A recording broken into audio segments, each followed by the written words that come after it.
İngilis dili yeni ikinci hissəyə salınmış yeni tipdə suallar haqqında istəyirəm danışım sizə dostlar. Bir dənə baxın zəhmət olmasa bu suala. Bizim bildiyimiz vasitəli vasitəsiz nitqdə hansı tip suallar vardı, bildiyimiz suallar vardı. Artıq onun bir fərqli modelini gətiriblər. Məsələn, Sagest. Bu sualımız Sagestə aiddir. Sagestə aid bilməli olduğumuz qaydalar nədir? Deyir ki, düzgün seçimi seçin. A variantda baxırıq. Deməli, Sagestdən sonra birbaşa bir mənalı olaraq yadda saxlamaq lazımdır ki, to işlənməz. Ona görə A variantımız səhvdir. Sagestdən sonra gerund işlənməlidir. Ona görə going düzdür, saxladırıq bu variantı hələ ki. Sagestdən sonra zət işlənə bilər. Amma Sagestdən sonraki o digər cümlədə mütləq burada baxmayaraq keçmiş zamandadır. İndiki zaman işlənməlidir. Ona görə went yox, burada go işlənməli idi. Biz nəyə görə bunu belə nəzərdə tutun? O təklif edir ki, sən belə elə, indi elə də başa düşdün. Belə yadda salda bilərsiniz ki, etdi ki, biz nə bilim yürüyüşə çıxaq. Yəni buna görə də burada went yox, go olmalıdır.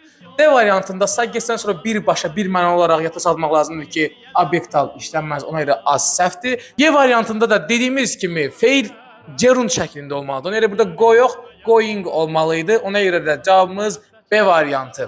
Növbəti tapşırığımız ask ilə bağlıdır. Ask ilə olan suallarda əvvəla onu bilmək lazımdır ki, ask soruşmaq mənasını verir, ask for isə istəmək mənasını verir. Əgər askdən sonra for varsa cümləmizdə, burada məsələn for var, necə işləyir cümləni? Baxın. Əvvəl yadda salmaq lazımdır ki, soruşmaq mənasını verəndə fordan sonra heç vaxt şəxs işlənməz. Şəxs fərqi yoxdur. Əvəzlik də ola bilər, isim də ola bilər. Fordan sonra isə əşya gələr. Əgər əşya işlənirsə mütləq for verməlisiniz. Bunu bildik. İndi baxırıq sualımıza. Deyir ki, the little boy asked me, baxın, me şəxslərə deyil. Şəxs isə əgər for işlənməməlidir və işlənməyib düppədüz. For a sweet, sweet də şirniyyat, yəni bu da şəxs deyil deyə.